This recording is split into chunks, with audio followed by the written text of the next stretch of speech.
it's Lisa here. And Leanne. And together we're Sam Between Our Toes. Just checking in with you guys today and telling you a little bit about our story and how we've been travelling around Australia on the road with our two dogs since March 2018. We both quit our full-time jobs, packed up everything, left home, left family, and we're truly living the freedom lifestyle. So we're able to do that. We financed that because we've got a little online business, and now we're able to help and teach and coach other women how to build and launch a profitable online business while on the road, just like we do. Yeah, it's pretty good. We found that perfect work and travel balance, so it's pretty cool. So follow our journey. Follow Sam Between Our Toes, that's Toes with a Z, and keep up with where we are and our next big adventure. And really we'll just come in each week with new videos of not just our travels, but any little tips and hints that we have about our vehicle and our caravan. What we take with us all the time. Yeah, maybe some shenanigans that the dogs have been up to. Whatever it is, it's a bit of an open book on the lifestyle that we're living. Yep, so don't forget to subscribe, hit the notification button so you don't miss anything. And we'll see you on our travels. See you on the other side. See you guys. Hey guys, Leanne from Sam Between Our Toes here. In this episode, we're just going to go through a few things that we get ready because we're going to go off the grid or free camping for the next week or two. So that means we'll have no power or water. So we're just going to run through with you a couple of things that we get organised. Now, one of the things that we noticed in our nice new 2019 Silverline is it has a Nautilus lasting hot water system, so you never run out of hot water, which is fantastic. But we've noticed that it takes a lot of time for the hot water to come through the pipes, which when you're free camping or at all isn't great because you're wasting a lot of water. We've actually caught about 15 litres of water while we've been waiting for it to come through the pipes to hot. So what we did was we spoke to some people and we got onto a valve. It's called a red water diverter valve. Now what I'll do is we had it installed up in the bathroom, which is the furthest point from where the hot water system is. So once the hot water comes through there, then obviously you've got hot water everywhere in your caravan. So what I'll do is I'll just show you how that valve works, and it's obviously for $176 Australian dollars plus freight. It's one of the best things that we've purchased for the van, so I'll show you how that works. Okay, so we're up in the bathroom and the vanity here. So all you do is you put your tap onto hot, flick it up, and the water just trickles out now. Whereas normally, if we didn't have it on the valve, it would just run like full pressure. So what's happening is the water that was being wasted now is diverted to go into our water tanks underneath the caravan. And it's being diverted on ours to go into the back water tank. So you can obviously point it to whichever one you want. But once the water pressure here comes up to full pressure, the hot water has come through. So all you're wasting is that little bit of water there that you can see streaming down, which is minimal compared to what you would normally waste. And as you can see, like I'm up to 50 minutes now in the video and the water hasn't come through. So normally you would waste all that water. So there you go. So now that's hot water. So now what will you do? You turn that off, you turn it on into your shower, or wherever you want the hot water to be in your caravan, and you have the water. So that took a minute for that to come through, but the waste is minimal. So that's what you want to achieve. You don't want to waste 15 litres of water, because you imagine that if you're free camping, you've only got two 80-litre tanks. In no time you're going to waste that water. So we are so happy with that. It's one of the best things. And like I said, it was 176 Australian dollars. It comes from Queensland. It comes from a company called Red Water. I will pop a link below in this video so you can have a look and you can just go onto there yourself. We're not affiliated with them, so you know you just get it sent to wherever you need it. But one of the best things that we've purchased. Once again, guys, if you want to keep up with what we're doing, subscribe to our channel and keep an eye out for us. Alrighty, not so much of a hack, guys, but I just want to show you how much easier it can be. I don't know, I hate to say it, but if a girl designed a caravan, this is how a girl would do it. So what happens here, and I'll just show you. I know we're a bit fancy and not everybody's got this, but most people will always caravan camp with a Weber. We don't have a Weber, we've just got a kitchen But my problem with this was, and it's not just in this van, it's been in other vans, when you pull the bayonet out to plug it into the gas, this is where a bloke comes in. What you have to do is normally you've got to reach under here and from ground height, grab that bayonet cord, push it up, turn it, and create some sort of miracle that you can actually get it to join. Or you should be a pedal beater like my dad used to be, and then you'd be on the ground with this cord and you'd be underneath here trying to push it in. It's a right real pain. So I talked to my old mates in Jaco in Mount Gambier and said to them, surely there's a better way. So we come up with this idea that I wanted that bayonet fitting to be somewhere here or somewhere here, or we come up with around the corner here. So what we've done is we've put the bayonet now at ground level, and all we have to do, undo the cap, poke this little bad boy straight in here, put her in. That's it. So obviously this is with this Caravan, the gas bottles are on the other side of the van, but now I don't have to climb underneath. Everything's up top here. She's good to go, mate. Alrighty, so what we're looking at here is my portable solar panel. It's a 160 watter. This one isn't anything fancy. This comes from King's Super Centre. We picked this one up from Adelaide. You can pick them up online, you can pick them up anywhere. I don't remember the price, to be honest, about $150 maybe. But what we use for this is, as you can sort of see where we are at the moment, we're in a caravan park, but moving forward to tomorrow, we're going to be off the grid. So this one comes into play in two different aspects. Originally, we used to always use this just for the second battery in the ute, but we've just had it reconfigured to make it work in conjunction with the solar panel that's on top of the van. So it's a 160 watter on top of the van. There's two batteries inside the van, and now we've got this little ripper.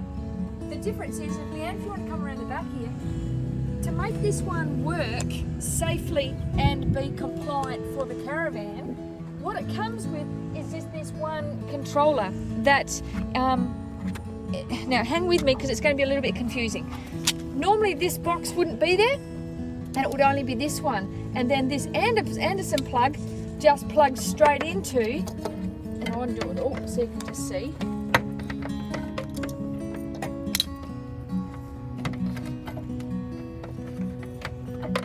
So normally,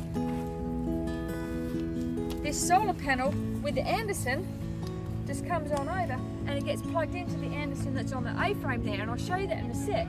But we can't do that with this one because there's already a regulator in the Caravan, and if we run this one through the regulator, then she's kaputta. We know like that. So what we've had done is we've had this one connected up, so now we can just plug this Anderson straight off of this one, and it won't cook what's going on inside the van. So the electrics will be all perfectly safe. And all we do is we plug this into one of the Andersons that we've got at the front here. What most people have is just this 12-pin setup. We've got ours a little bit different because we're full-time travellers. We've got two Andersons.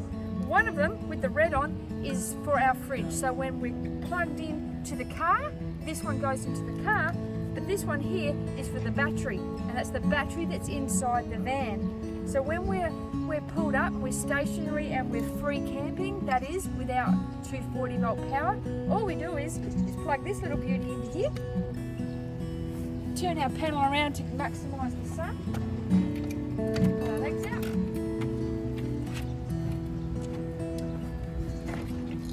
turn her around, that's it. And so straight away, what this will be doing is, it'll be feeding back into the battery power. So through the day, it's obviously generating from the solar on the roof of the van and coming off of here. And so that's how it works. So with two batteries, Lisa, in the Caravan and this solar panel, we hopefully can go off the grid now without power for maybe a week. Well, we've not tested it, but previous vans that we've had, we've been able to very easily live comfortably from the van with one solar on the roof, one battery, and then this little beauty. that's been able to do it for us. So time will tell. There's lots of factors in that. It's factors of how clean these panels are, as to how economical they'll actually run for us. It's how much actual light is hitting these panels. With solar, it tends to be not necessarily the hotter it is that the better it is, because that's not the case. Solar doesn't like actually for the conditions to be too hot, as it doesn't really like for the sky to be too overcast. So just a nice beautiful day like today, this will tick over really quite well. I can't give you the actual input, it's just one of those things that fluctuates with the day. And as to how much will go back into the battery is also determined by how much we're using. So if we're inside the van and if we've got phones being plugged in to charge up, if we've got a radio on, we've got the telly on, and we've got all the lights on in the van, then of course our battery usage will be being consumed. So if we turn into a bit of a minimalist lifestyle where we really only have on what we need on, then our battery life should easily get us through. Having said that, we should be charging our phones and our iPads through the day. So we're using what we're generating. So it's in and it's an out. And that way our battery supply or our storage of battery will easily get us through the night. And then you sleep most of the night anyway. Alrighty, so the second part of our solar setup is, and I'm referring to the portable solar, is that when we don't have this one plugged in going to the van, we have it plugged in going to the back of the car. Because what we have is a second battery setup where we've isolated the battery from the car to have a second battery in the back of the ute here to look after this bad boy. So this is a Waco fridge freezer 2-door setup, and what we've done is we've got a little DC to DC charger down here, a little Thunder one if you can see that. So what's that's doing, it's when the car is being driven, that will charge this, and when it's not being driven, then this isn't draining from the car. Look, that's my terminology and my understanding of it. It's probably a much fancier way of saying that, but that's how my take of it is. So that's what this is, this big power box here. This is a multi-purpose one. So we've got lots of different outlets and stuff on here. It gives me a reading of what my battery health is. It's got some USB ports on there that we can charge our phones and stuff on.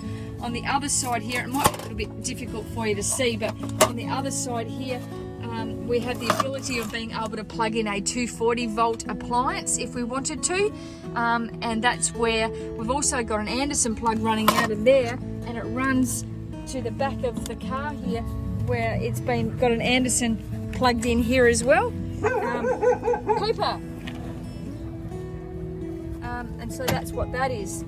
So at the moment we're plugged into 240 volts. What happens is when I pull this and we're not plugged in, this automatically has been configured that it will start to draw from this battery, and we can run that without any power, without any problem at all, and without even any solar. We can run that for probably 3 days without having to do anything. I don't like to do that. I like to keep my battery charged and have a trickle feed going into that. And days like today, when it's really nice and blue skies and it's a beautiful day, I plug this in.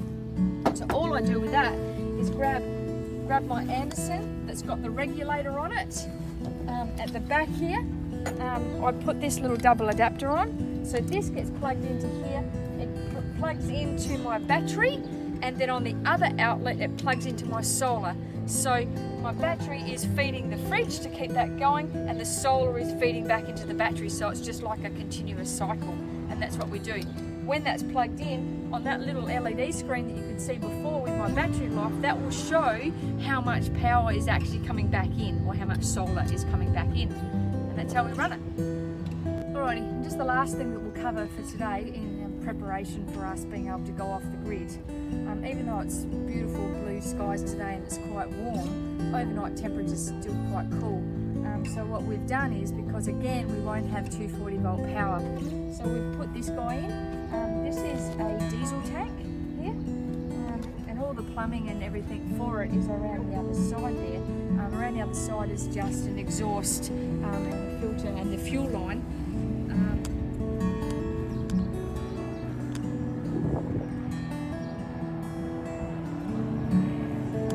It's all very discreet, you can't see, it's all very safe.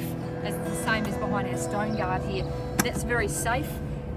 We've got it pointing to this side, so when we pull up at a fuel bowser, we can just drop some diesel in there if we need to.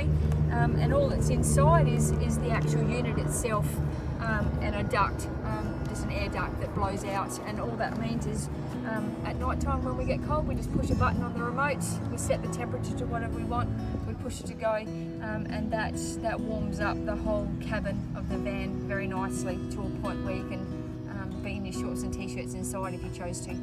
So that's our diesel heater. I'll show you more details on that another time when we're not in a caravan park and there's people around. Once again, guys, if you want to keep up with what we're doing, subscribe to our channel and keep an eye out for us.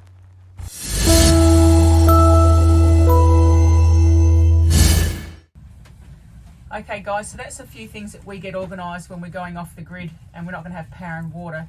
So we make sure both our water tanks are full, the diesel holding tank's full for the heater, and everything's charged up, all batteries are charged up and everything's ready to go. So that's it for now. So hopefully you've enjoyed that, and we'll see you next week. Okay guys, thanks Lisa. Okay guys, so thanks for watching this week's episode. If you have any questions that you would like to ask us, just pop them in the comments and we'll definitely get back to you. Or if you want to, just check out our playlist and go back through some videos if you've missed any of our episodes. In next week's video, we're heading up to the Yorke Peninsula tomorrow, which is in South Australia, about 2 hours north of Adelaide, right on the coast. So that's where we're headed. That's where we're going to stay for a couple of weeks, free camping. So check in, see how it goes. And like I said, keep subscribing to our channel so you can keep up with what we're doing. And thanks again for watching.